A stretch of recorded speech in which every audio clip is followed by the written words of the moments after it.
Ky është ditari orës 13 në A2 CNN dhe pas pak do të ndiqni. Nis sot sesioni i ri parlamentar, pjesë e kalendarit janë 9 ligjet e kthyer nga presidenti Meta, për të cilin majoranca vijon hetimin parlamentar për shkarkim. Kryeprokurori Arta Marku hap garën për plotësimin e vakancës në KLP të krijuar pas shkarkimit të prokurorit Gent Osmani.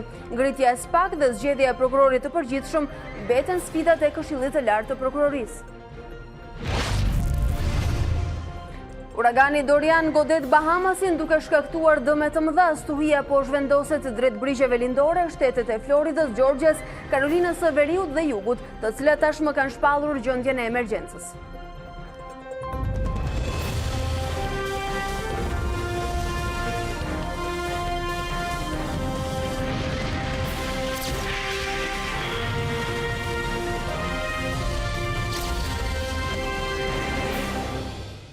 Të nderuar shikues, me aktualitetin politik në vend, e nisim edhe këtë hapësirë informative të orës 13. Sesioni i ri parlamentar nis sot punimet. Konferenca e kryetarëve miratoi ditën e sotme kalendarin e punimeve, ku në fokus do të jenë sërish 9 ligjet e kthyera nga presidenti Meta. Majoranca, ashtu si edhe në sezonin e kaluar politik, do të vijojë procedurat e shkarkimit të kreut të shtetit, duke mbledhur sërish komisionin hetimor. Ilir Meta do të vijojë të jetë shqetësimi kryesor i majorancës edhe për sesionin e ri plenar.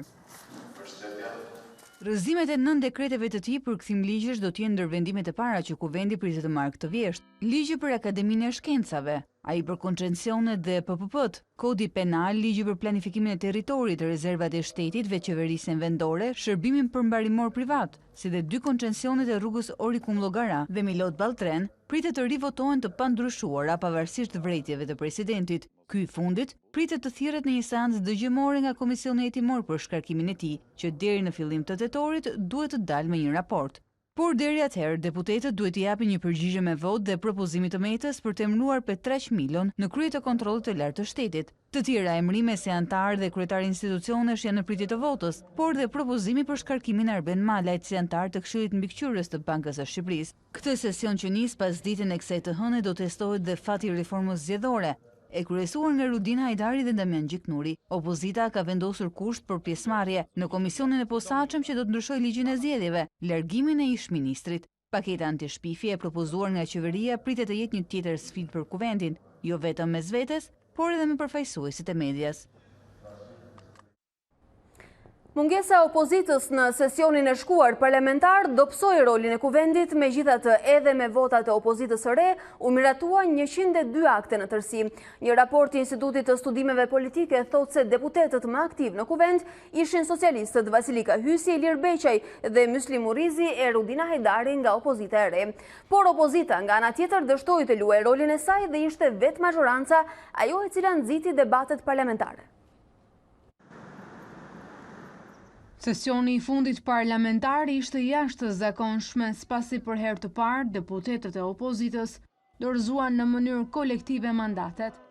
Parlamenti ka mbjetuar, por kjo është kriter minimal në demokraci. Parlamenti nuk ka arritur do të funksionojë si tempulli i demokracisë në Shqipëri.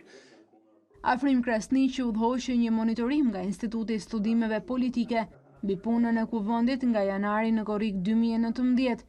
Parlament që në shkurt kishte 140 deputet, por në fund të sesionit vetëm 122, pasi 40 deputet të rinj morën mandate nga lista proporcionale e opozitës.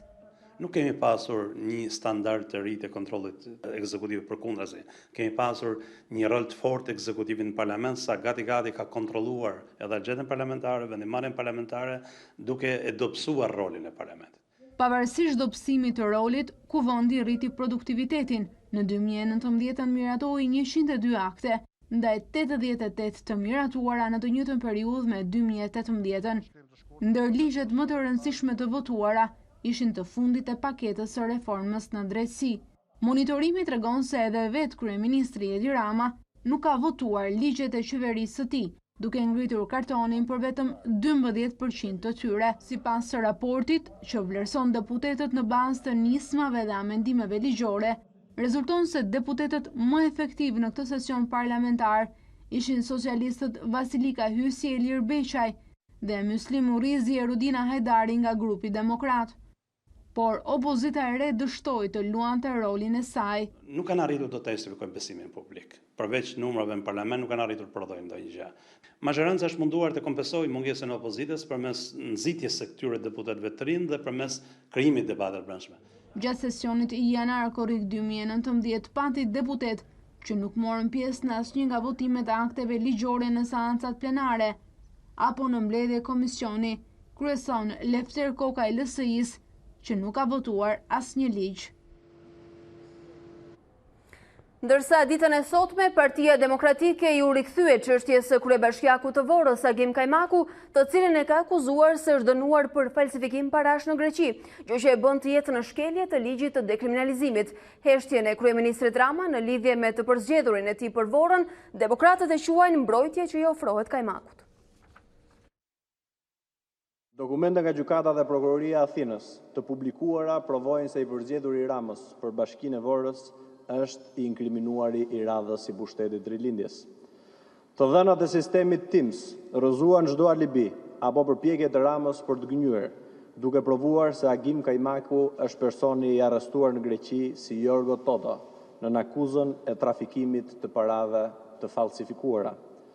Partia Demokratike provoi gjithashtu se foto e pasaportës me cilën është arrestuar në Greqi Jorgo Toto është e njëjtë me foton e pasaportës së të zgjedhurit të Ramës për Vorrën Agim Kajmaku. Me gjithë këto prova të pakundërshtueshme, Kajmaku i rilindjes fshihet pas arreshtave të mashtrimit të Edi Ramës, i cili me kodin mafios të heshtjes mbron të inkriminuarin me të cilin është ulur dhe ndan pushtetin. Edi Rama prej 10 ditësh nuk ka thënë asnjë fjalë për mollën e kalbur nxjerr nga shporta e krimit që mban në dorë. As ai dhe as Kajmaku i tij nuk thon dot asnjë fjalë për fotografinë e njëjtë në dy pasaportat, sepse fytyra e vërtetë e krimit është në pasaportat e një njeriu të vetëm, Agim Kajmaku apo Jorgo Toto, personi që është arratisur nga Greqia. Të nderuar shikues, në këtë transmetim të drejtë për drejtë në studion e Ditarit në A2CNN është bashkuar me ne deputeti i Partisë Socialiste, zoti Elvin Bushati. Mirëdita dhe mirë se vini. Faleminderit për ftesën edhe një sesion i mbar edhe ju. Edhe ju, mirë se riktheheni në këtë sesion. Megjithatë, sesionin e ri parlamentar keni vendosur ta rinisni me 9 dekrete të cilat presidenti Meta i ka rikthyer për të shqyrtuar në parlament. Ky prioritet për dekretet e kthyer nga presidenti, të cilën ju e doni të shkarkuar tashmë, duhet ta marrim si një kundërpërgjigje për të, apo sesioni i ri parlamentar nuk kishte ç'të sillte të reja? Partia Socialiste si mazhorancë në këtë vend, patjetër edhe sot me drejtimin e bashkive kryesore në Shqipëri, ka një përgjegjësi dyfisht për të qeverisur sa më mirë dhe kuptohet që qytetarët me drejt gjithë vëmendjen 100% të fokusit e kanë tek eficienca e Partisë Socialiste si forca e vetme qeverisë në vend. Patjetër që ne jemi shumë të kujdesshëm dhe të vëmendshëm dhe gjithë vëmendja jonë është tek problemet e qytetarëve. Sot fillon seanca e pare e sesionit të ri parlamentar. Kronologjikisht janë të depozituara një sër dekretesh për të cilat kanë ardhur nga presidenca dhe sot kam përshtypjen është një seancë e shkurtër, nuk do jetë një seancë e gjatë. Ne kemi marrë shumë vendime politike të cilat nuk është e nevojshme të rikthehemi dhe jemi të bindur në atë që bëjmë, aq më tepër që numri i dekreteve të kthyer nga presidenti Meta ka qenë gjithmonë rritje, sidomos mbas dimrit vitit të kaluar. Sot flasim për 9 të tilla. Ku dhe ka marrë një pozicion të qartë në mendimin ton, në opinionin ton, të argumentuar një vendimarrje dhe një pozicion të qartë politik, pra duke u marrë mbi vete pelerinën e opozitës dhe duke shkaktuar kështu një disbalans të pushteteve të cilat në mënyrë kushtetuese janë të ndara shumë qartë. Presidenti nuk duhet të jetë pale politikës as e opozitës as e mazhorancës, duhet të jetë simboli unifikues i Republikës së Shqipërisë. Pra kjo pelerinë e opozitës nuk mund ta bëjë presidentin as superhero, as mund t'i japi atij të drejtën që të ndryshojë destinacionin apo misionin që ka presidenti i Shqipërisë për gjithë shqiptarët. Prandaj ne mendojmë që është një situatë që me të drejtë parlamentare, në një republikë parlamentare, por i shikon dhe po ndjek gjithë procedurat e veta dhe në fund të kësaj historie do jemi më të qartë gjithë bashkë në këtë periudhë shkurtër historie demokracie në Shqipëri, se çdo të thotë të jetë republikë parlamentare, kush paraqet sovranin dhe si merren vendimet në një republikë parlamentare, pra mendon se kemi një rast të parë që shpresojmë mos përsëritet dhe prandaj janë vendime të tilla të mëdha politike që mos ndodhin më edhe në të ardhmen, dhe të bllokohen dhe të kemi bllokim të pakuptim të proceseve legislative apo dhe duke shkuar më thellë, duke penguar proceset demokratike, pra siç ishin zgjedhjet e 30 qershorit. Megjithatë, a është ky pozicionim që i bëni dhe e lexoni për presidentin që e quani me pelerinë në opozitës, shpesh e keni quajtur palmë opozitën, që vini me këtë breshri për të rishqyrtuar dekretet e kthyer nga presidenti në nisje të këtij sesioni, sepse kjo ishte pyetja. Populli shqiptar edhe ka thënë shumë bukur dhe ka një shprehje turqe që vetëm i Zoti e nxjerr qerrën nga balta. Dhe po të shikosh se kush ka hyrë për nxjerr qerrën nga balta në këto muaj që nga zgjedhjet, e kupton shumë mirë që pronari i qerrës të Partisë Demokratike është zoti Berisha, sepse ai ka qenë dhe më verbali dhe më agresivi, kurse i Lëvizjes Socialiste për Integrim është presidenti Meta, pra pronarët e vërtet të qerrëve për të nxjerrë nga balta. Se ju supozoni se qerrët e PD-s dhe LSI-s janë në balta aktualisht? Po. Me këtë proverb shumë rezultat. Këtë e them shumë qartë, sepse kemi një mazhorancë që vazhdon përpara, prandaj thash edhe kemi përgjegjësi dyfisht, sepse kemi një mazhorancë të kualifikuar të Partisë Socialiste, pra nuk kemi nevojë as për aleanca, gjithashtu kemi edhe përgjegjësitë më të mëdha në bashkitë kryesore, pothuajse në gjithë bashkitë e Shqipërisë. Thoni se opozita është në vështirësi, madje po e quani edhe baltë. Kam qenë në këtë studio dhe kam thënë që ne do tentojmë të marrim 61 bashki. Bashkitimorët. Dhe ju më keni thënë atëherë që më duket e pamundur. Jo e pamundur. Ju kam thënë t'ja lëm kohës dhe tashmë koha është treguesi më e mirë. Nuk e keni nisur edhe ju mirë sesionin parlamentar. Kjo për lajmet e këqija që vijnë nga rasti Pjetri nga Shkodra, ku ju e quajtët një përgjegjësi personale, kështu preferuat ta quani. Megjithatë tashmë kemi një rast të dytë në pak javë. Kryebashkiaku në Vorrës, zotin Kajmaku, e ka denoncuar Partia Demokratike, për cilin Partia Socialiste, kryeministri i vendit ju, nuk keni pasur ende një qendrim. Pse? Atëherë, në radhë parë nuk mund të themi që gjithçka do jetë perfekte dhe mund të ishte perfekte. Perfekt është vullneti ynë për të shkuar reformës së drejtësisë deri në fund, për të çuar Shqipërinë përpara, për të garantuar progres, për të rilindur qytetet e Shqipërisë. Dhe kjo është treguar me gjithë iniciativat ligjore dhe zbatimin e tyre. Pra nuk mund të themi që Partia Socialiste e ka nisur keq. Patjetër që në shumë qytete apo në shumë njerëz të cilët ne kandidojmë si për zgjedhjet lokale, si për zgjedhjet qendrore, me një ligj që kemi miratuar ne vetë, mund të ketë ndodhur dhe ka ndodhur që kemi një rast si ai i Shkodrës, i cili patjetër është një përgjegjësi personale. Ne kemi pasur gjithë ligjet për të parandaluar, por patjetër që ka qenë në ndërgjegjen e plotë të një kandidati, dhe në këtë rast ne e kemi bërë ndarjen tonë derisa të sqarohet nga ana ligjore, por në të njëjtën kohë nuk mund të themi që çdo dalje publike që bën PD-ja, dhe PD-ja bën 5-6 dalje në ditë dhe anatemon edhe shan edhe godet KD që gjen përpara, ne të tregoni kaq. A janë provuar ato që denoncon Partia Demokratike? Ju keni një kryebashkiak të dorëhequr dhe një tjetër që le ta themi është i mbetur pezull. Atëherë në rastin e dytë, me rastin e parë u shpreha, me rastin e dytë do presim rrugën që ka për të bërë para drejtësisë. Me sa di ka një procedurë saktë ligjore, ata kanë bërë e kanë depozituar në prokurori, prokuroria ka marrë çështjen dhe po vazhdon hetimin dhe po merr përgjigje nga autoritetet greke nëse Zoti Bushati, e vërtet duhet respektohen procedurat, por nëse rezulton se shenjat e gjishtrimit të zotit Kajmaku akordojnë, janë të njëjtat me ato të zotit Jorgo, për cilën flet Partia Demokratike dhe denoncon se ka çështje të hapura dhe të lëna pezull me drejtësinë greke. Çfarë do të bëjë Partia Socialiste? Dakord të quajtë zoti Pjetri një përgjegjësi personale. Ndoshta kjo nuk kaloi në filtrat tuaja dhe nuk u bën verifikimet e nevojshme. Por nëse kemi dy kryebashkiak nga zgjedhjet e dala nga 30 qershorit të mbetur pezull, a e dëmton kjo kredibilitetin tuaj në këtë pikë ku jemi? Atë radh të parë nuk jam prokuror dhe as Partia Socialiste nuk mund të marrë ato janë kandidaturat tuaja. Po pra të përgjigjem pjesës parë, se ndoshta harruat pyetjen nga fillimi. Absolutisht, asnjëherë. Se më thatë, në qoftë se del kjo, unë nuk e di se si është procedura me gishta, me foto, apo nuk jam prokuror. Kur të shpreh. Po unë se di, pra e di prokuroria, unë po e marr të mirë qenë që kur të vendosi prokuroria jep vendimin, ne njohim procedurat. Po nuk e kam shumë të qartë, tash mos bëj si prokuror koton, të paktën. Atëherë, në momentin që prokuroria del me një vendim të qartë, ligji do marrë rrugën e vet dhe patjetër do ndjekim gjithë hapat ligjore, siç e kanë ligj. Një ligj që kemi miratuar ne me vullnet plot. E para, e dyta. Partia Socialiste, si partia më e madhe në vend, patjetër që ka përgjegjësi për të zgjedhur dhe për të përzgjedhur njerëzit më të mirë që ne mendojmë që bëjmë punën më të mirë, qoftë edhe në nivel lokal, dhe kemi menduar që kemi prezantuar njerëzit më të mirë. nuk ka filtra të cilat mund të ishin në një rast i cili është vlen për një ligj unik. Shqipëria ka një ligj që nuk është në asnjë vend të botës, pra një ligj që del mbi atë çfarë parashkruhet apo çfarë vepre penale që po ta kërkosh sot në sistem, zotëria i kryebashkiak apo i zgjedhur i Shkodrës nuk del fajtor, ndërkohë që në ligjin e dekriminalizimit duhet ta kishte deklaruar. Pra nuk ka mënyrë me sa di unë ligjore që ne ta kërkojmë në shtetet fqinje diçka që ata nuk e quajnë më krim. Po si e bëri Partia Demokratike? E kërkoi, rezultoi, doli, e prezantoi opinionit publik. Ajo që kanë gjetur, nuk e di çfarë mënyrash kanë përdorur Partia Demokratike dhe sa të ligjshme janë, aq më tepër aq quhet ajo dënim, sepse nuk vlen si dënim. Ai e ka parashkruar dhe ka kaluar koha 10 vjeçare, nuk quhet më dënim. Zotëria në fjalë dhe shumë tjerë nuk quhen më të dënuar, udhtojnë, nuk janë më pavarësisht gjithë pjesës që nuk është një çfarë gabime që kanë bërë. Edhe nëse kjo dosje penale është e shkuarës, kaluarës, është nuk ka mundësi figura e të cilit është e cënueshme dhe ndoshta nuk është kandidatura më e mirë për ju. Nuk ka mundësi Partia Socialiste të bëjë një skanim të tillë kur nuk është brenda ligjeve. Nëse ne Po si e bën opozita apo ju pyes? Atë do të pyesni opozitën pastaj.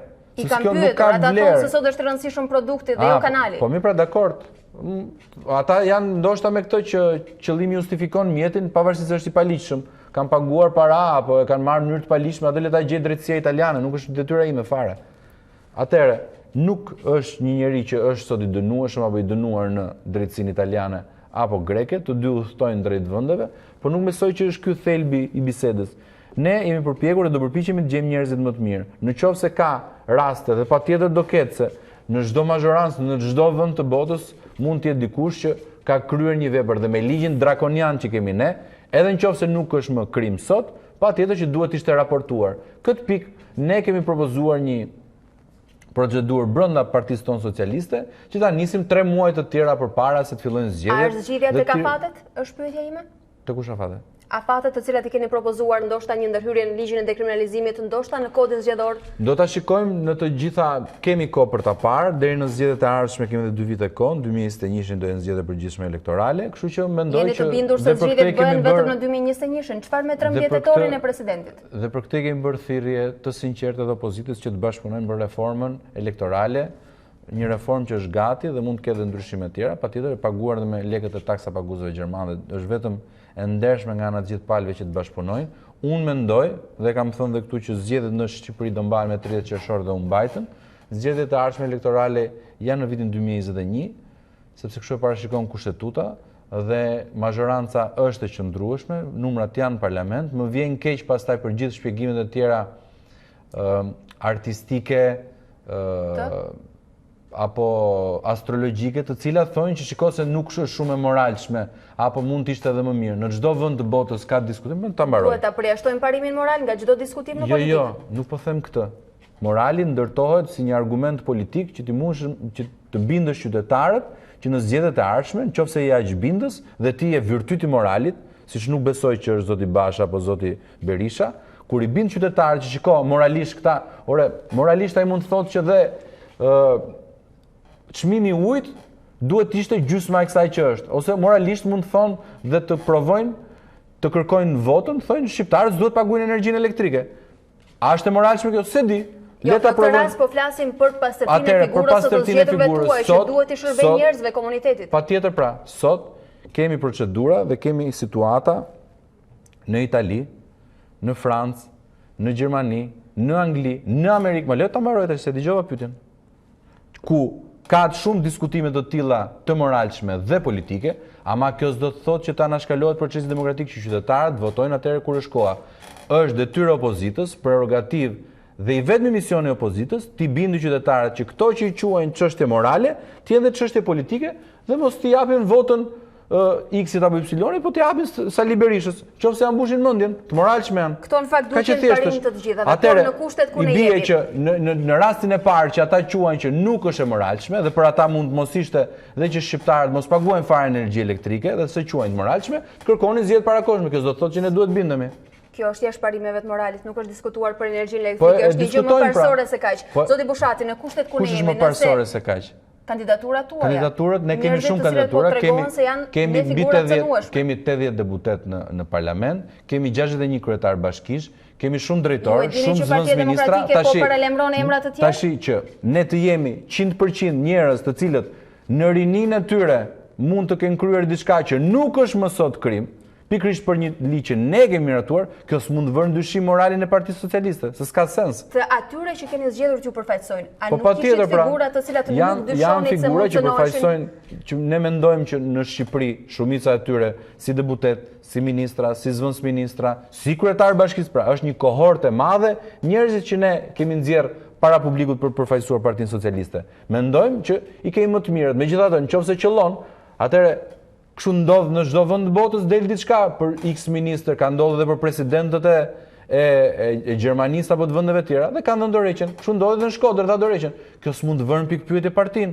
edhe gjithë procesin. Edhe kjo ndodh në çdo vend të botës, sepse ne kemi përmendur shumë shpesh, nuk është justifikim. Presidenti i Gjermanisë nuk është justifikim, është një logjik që ka të bëjë me proceset elektorale dhe të moralit. Presidenti i Gjermanisë dha dorëheqjen për një ndikim që kishte bërë në tezën e provimit para shumë vitesh. Dha dorëheqjen. Kjo nuk do të thotë që Gjermania s'është vend demokratik dhe CDU-ja që ka zgjedhur s'është moralshme. Dha dorëheqjen dhe dha dorëheqjen edhe kandidati në Shkodër me sa mbaj mendur. Dha dorëheqjen i detyruar pasi nxorri denoncimet Partia Demokratike. Se ka kryer rrugën gjyqësore dhe mund të kishte pritur derisa të kryer rruga gjyqësore, ama në moralin e tij. Me dy bashki të mbetura me këtë të paktën? Jemi dakord deri këtu. Është një njëjtë rast si në Gjermani. Të mbetura pezull pas 30 qershorit. A nuk ju bindi ndërkohë që president keni edhe rastin e Vorës pa provuar ende? Pa provuar, kur të provohet, unë tash nuk jam në Nostradamus i ditë parashikoj këto gjëra që s'kan ndodhur. Unë për Shkodrën mund të flas, për Vorën pritet ta vërtetoj drejtësia. Presidenti nuk ua një zgjedhjet dhe flet për një 13 tetor. A nuk ju bindin këto arsye që të keni një marrëveshje me opozitën jashtëparlamentare dhe presidentin në të mirë të vendit dhe zgjidhjes së krizës? Ne patjetër mendojmë që Shkodra meriton të ketë një kryetar bashkie të zgjedhur me votë.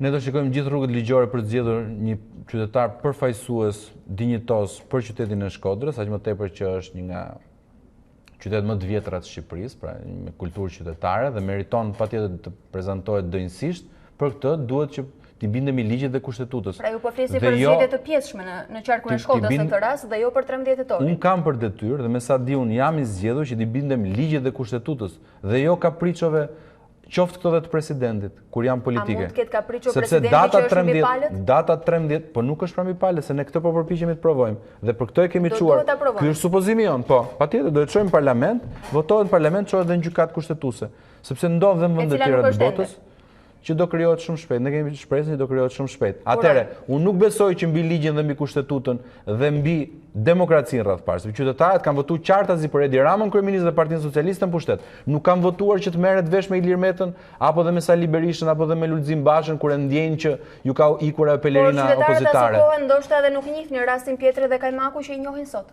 O zonjë, tash në të gjithë vendet e botës, qytetarët nuk i njohin të gjithë kryetarët e bashkive dhe të gjithë deputetët. Ama kjo provohet në zgjedhjet e ardhshme. Nëse qytetarët mendojnë që Partia Socialiste qenë ka shumë më problematike se sa partia konservatore në Angli, që ka bllokuar parlamentin dhe megjithatë nuk po i kërkon njëri as me Molotov, as në mënyrë të parregull të bëjnë zgjedhje para kohshme, që e kanë probleme shumë më të mëdha. Procesin e Brexit. Po që është një çështje shumë e komplikuar.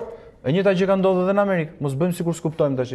Kemi akoma një investigim që vazhdon për zgjedhjet në Amerikë. Kjo s'do të thotë që të dalin Nancy Pelosi apo Partia Demokratike dhe të godasi me gur dhe të kërkojë zgjedhje parakohshme. Ti lëm rrugën e vet drejtësisë dhe patjetër kjo mund të shërbejë si një armë morale politike për zgjedhjet e ardhshme. Nuk e kuptoj pse janë kaq të paduruar. Presim reformimin e drejtësisë dhe rikthimin tuaj. Kaq të paduruar opozitarët janë aty të mandatuar për të qenë 4 vjet në opozitë.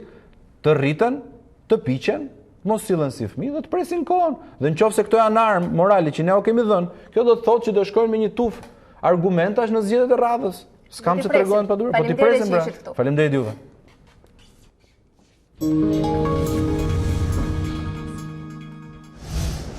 Ndërkohë, këtë të hënë të 2 shtatorit është rikthyer në punë dhe funksional edhe Komisioni i Pavarur i Kualifikimit, i cili në listën e prioriteteve ka pa diskutim 15 kandidaturat e SPAK, të cilët do të duan të kalojnë filtrat dhe procesin e plotë të kualifikimit. Por kur flasim për reformimin e sistemit të drejtësisë, pyetjet kryesore që ngrem të gjithë janë pa diskutim: kur do të ketë Shqipëria prokuror të përgjithshëm, gjykatë kushtetuese dhe cili është afati final për të parë në këmbë edhe SPAK-un e rëndësishëm. Një përgjigje për pyetjet na jep reporteri A2 Andoena Labani, e cila edhe sot ka ndjekur zhvillimet pranë KLP-s. Po Andoena. Alba, përshëndetje. Në fakt, pas pushimeve verore, Këshilli i Lartë i Prokurorisë ka nisur tashmë procedura dhe ka nisur mbledhjet e para. Sot Genti Ibrahimi ka mbledhur gjithë Këshillin e prokurorëve për të diskutuar në lidhje, në fakt në rend të ditës ka qenë pika më kryesore projekt buxheti, i cili është miratuar me shumicën e votave në këtë mbledhje, duke hapur kështu për vitin 2020 dhe 2022 shumën të cilën është përcaktuar sipas tyre për të patur në dispozicion ky këshill për të funksionuar më pas. Në fakt, këshilli këto 2 vite pritet të ketë edhe sfidat më të mëdha, siç është ngritja e SPAK-ut apo përzgjedhja e prokurorit të përgjithshëm. Janë 15 kandidatura tashmë për prokurorinë e posaçme të hetimit, të cilat pritet që emrat e tyre të shkojnë kuvendit, por edhe 3 nga 4 kandidaturat për prokuror të përgjithshëm. 10 pritet që të kalojnë në 2 shkallat e vettingut, shkalla e parë dhe shkalla e dytë, në njësitë deri diku, jo vetëm anën profesionale, po edhe anën morale dhe atë pasurore të çdo kandidati për që nesër prokuror i cili do të hetojë të gjithë zyrtarët e përfshirë në korrupsion apo në afera korruptive.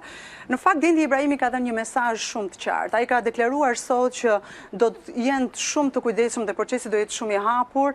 Tashmë prokuroria e krimeve të rënda është një organ i cili ka një ngarkesë të jashtëzakonshme dhe SPAK do të ketë një rol shumë aktiv, do të jetë një rol proaktiv në hetimin e çështjeve për korrupsion ndaj zyrtarëve të lartë. Është zhvilluar për gati 45 minuta mbledhja e Këshillit të Lartë të Prokurorëve.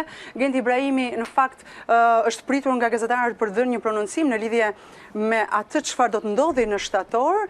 Pritet që muaji shtator të japi edhe verdiktin për këto kandidatura, të cilat pritet që nesër të plotësojnë atë që është kërkuar tashmë për reformën drejtësi, pra ngritjen e SPAK, por edhe emrin e prokurorit përgjithshëm.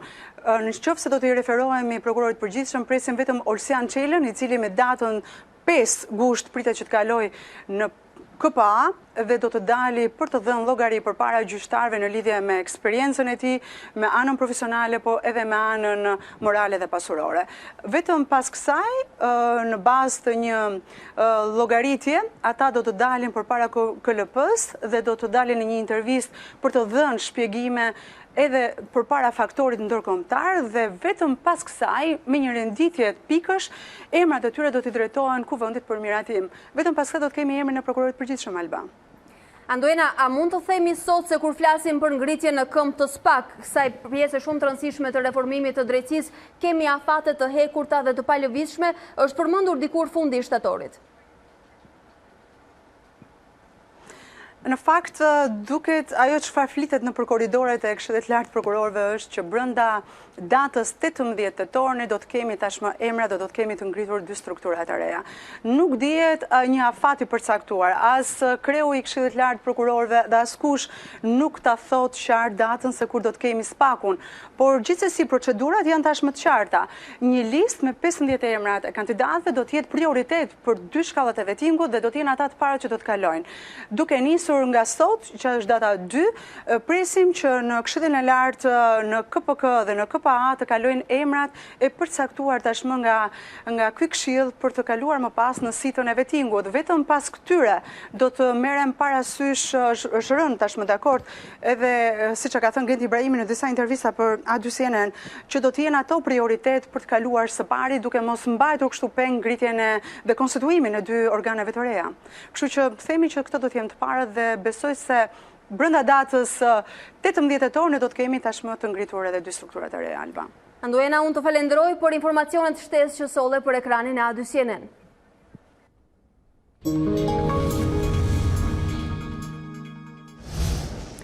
Ndërkohë, një muaj pas shkarkimit nga Kolegji i Posaçëm i apelimit, prokurorit Gentian Osmani, kryeprokurorja Arta Marku hap garën për plotësimin e vakancës në Këshillin e Lartë të Prokurorisë.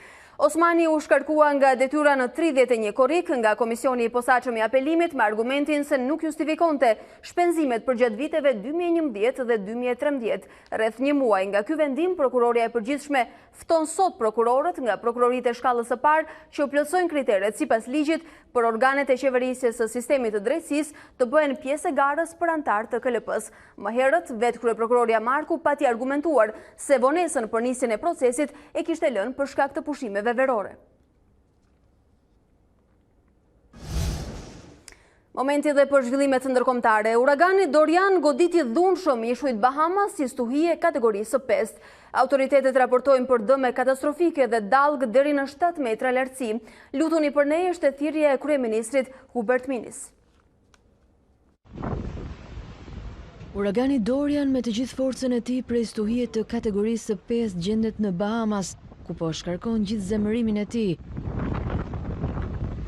Stuhia më e fuqishme që godet ishujt Karaibe që prej fillimit të regjistrimit të dhënave, shkuli çatit e godinave dhe solli për mbytje të rënda, me era deri në 290 km/h po gjeneron dallgë tepër të rrezikshme. Ishulli i parë i prekur nga stuhia ishte Abako, i cili u zhyt në ujë nga dallgë deri në 7 metra lartësi. Uji mbuloi makinat dhe labanesat pa çati. Erat e forta dhe rreshtet e dendura goditën më pas Grand Bahamas. Të gjithë turistëve u është kërkuar të largohen. Lutuni për ne, tha kryeministri Hubert Minis. Ky është uragani më i fortë regjistruar ndonjëherë në Atlantik, që prej Allen në vitin 1980. Kjo është ndoshta dita më e vështirë në jetën time, në të cilët më duhet i drejtohem popullit të Bahamasit. Dua thjesht të them se si fizikant jam trajnuar për shumë gjëra, por kur për diçka të ngjashme. Po përballemi me një uragan të paprecedent në histori. Uragani po lëviz me ngadalë me rreth 9 km/h drejt perëndimit dhe mund të godasë brigjet lindore të Shteteve të Bashkuara. Florida, Georgia dhe 2 Karolinat kanë shpallur gjendjen e emergjencës. Pak informacion pati gjatë natës për ishujt e prekur të Bahamas, mes ndërprerjes së energjisë elektrike dhe aksesit të kufizuar në internet. Qeveria ka hapur 14 qendra strehimi dhe ka vendosur 10 kisha, shkolla dhe godina të tjera në listën e vend strehimeve të emergjencës. Mirat e evakuar në Florida, ku janë mbyllur gjithashtu edhe shkollat. Bëhuni gati për Brexit, kështu është quajtur fushata informuese mbi shkëputjen nga Bashkimi Evropian, e cila nisi të dielën me promovimin e një websajti dedikuar Brexit në faqen e qeverisë. Tabela dhe reklama në media sociale do të shfaqen më vonë gjatë muajit. Michael Gove, ngarkuar me hartimin e planeve për divorcin pa ujdi me BE-n, tha se reklama do të inkurajojnë përgjegjësinë e përbashkët për shkëputjen që pritet të ndodhë në 31 tetor. Nuk është vetëm një çështje e rëndësishme kombëtare, por një përgjegjësi e përbashkët, ishin fjalët e Gov. Është raportuar se fushata mund të kushtojë rreth 100 milion pound. Ministri i kabinetit u kritikua më herët nga një shoqat tregtare pasi deklaroi se nuk do të kishte mungesa në ushqime në rastin e një shkëputje pa ujdi. Kjo sipas biznesmenëve është totalisht e pavërtetë. Partia ekstremit të djathtë Alternativa për Gjermani shënoi rritje të mbështetjeve në zgjedhjet e zhvilluara në 2 shtete, e megjithatë jo aq sa për të rrëzuar koalicione qeverisë atje. CDU-ja e kancelares Merkel humbi vota në Saksoni, por ruajti sërish kryesimin me 32% kundrejt 27.5% që siguroi AFD. Në Brandenburg, Partia Socialdemokrate e Qendrës së Majt SPD fitoi 26.2%, ndërsa Alternativa për Gjermanin 23.5%. Në të dyja shtetet, partitë e tjera do të diskutojnë krijimin e koalicioneve të reja, duke përfshirë ndoshta dhe të gjelbrit, por jo AFD-n. Megjithatë, rritja e mbështetjeve bëri partinë kundër emigrantëve të fliste për fitore, veçanërisht në Saksionin, ku votat e grumbulluara ishin 17.8%, më shumë se në zgjedhjet e 2014-s. Koalicioni kombëtar midis demokristianëve dhe socialdemokratëve pritet të zgjasë deri në zgjedhjet federale në 2021. Merkel planifikon të japë dorëheqjen atë vit, ndërsa nga pozicioni i liderës së partisë ka hequr dorë që në fund të vitit të kaluar.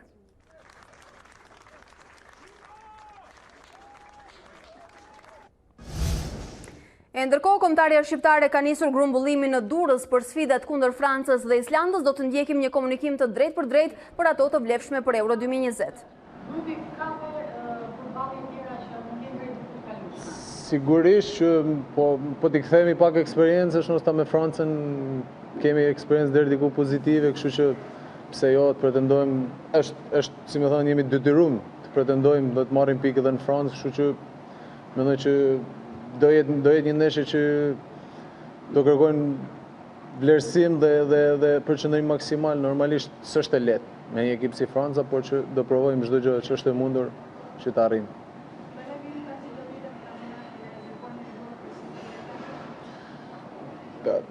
Është tjetër, domethënë është tjetër. Normalisht që vjen mirë që vinë ekip kombëtar, domethënë me gola si në ndeshjen e fundit dhe forma që po kaloi, minutazhi dhe gjitha, normalisht që nikojnë në e mirë, vi nga një momenti mirë gjithë të ndeshje që nga fillimi i kampionatit i kam luajtur plot thuajse gjitha dhe shpresoj që kjo ecuri pozitive të vazhdojnë dhe në këtë ndeshje në ekip kombëtar.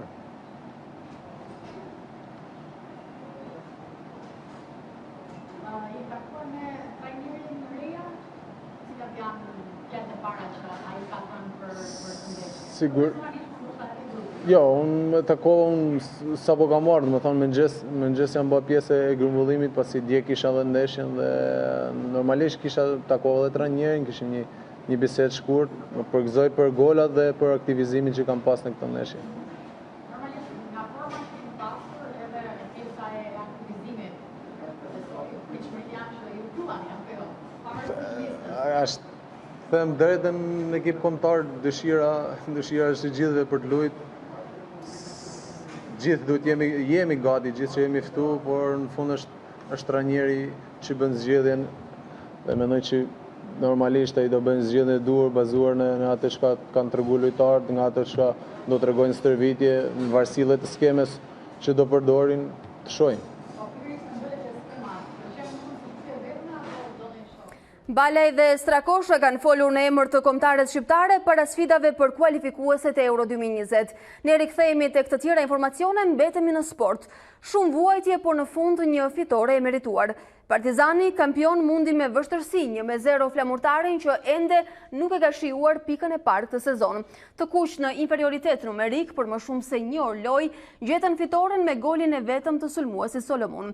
Laçi arriti të ndaj Kuksin në javën e 3 të kampionatit, nën kampionët shmangën humbjen pak minuta nga fundi me anë të mesfushorit Musta, që vuri ekuilibrat pas avantazhit të kurbinasve që prej pjesës së parë. Surpriza e kësaj jave ndodhi në Korçë, atje ku Bilis mbushti 3-0 Skënderbeun. Ballshiotët regjistruan fitoren e parë, ndërsa skuadra e Lirdajës ulet me këmbë në tokë pas startit pozitiv me 2 fitore. Numri 1 i stolit korçar pranoi disfatën në fundin e takimit. Sigurisht që është ndeshje për t'u harruar, por duhet bëjmë logjikën dhe ta bëjmë analizën drejt. Kemi filluar stërvitjen me datë 6 gusht. Javën e parë quhet riardhje nga një pushim i gjatë. Kundërshtari e meritoi gjithçka, sepse po ta shikonim në çdo pozicion të pushës kemi humbur të gjitha dy luftimet. Të nderuar shikues, është momenti të rishohim zhvillimet kryesore të këtij ditari. Nis sot sesioni i ri parlamentar, pjesë e kalendarit janë disa ligje të kthyera nga presidenti Meta, për të cilin majoranca vijon hetimin parlamentar për shkarkimin e tij. Kryeprokurori Arta Marku hap garën për plotësimin e vakancës në KLP të krijuar pas shkarkimit të prokurorit Gent Osmani. Ngritja e SPAK dhe zgjedhja e prokurorit të përgjithshëm mbeten sfidat e Këshillit të Lartë të Prokurorisë. Uragani Dorian godet Bahamasin duke shkaktuar dëme të mëdha. Stuhia po zhvendoset drejt brigjeve lindore, shtetet e Floridës, Gjeorgjas, Karolinës së Veriut dhe Jugut, të cilat kanë shpallur gjendjen e emergjencës. Kjo ishte e gjitha për ditarin e orës 13. Unë ju falenderoj për vëmendjen, bashkë ndajemi këtu për sot. Ju vazhdoni qëndroni me ekranin e A2 CNN.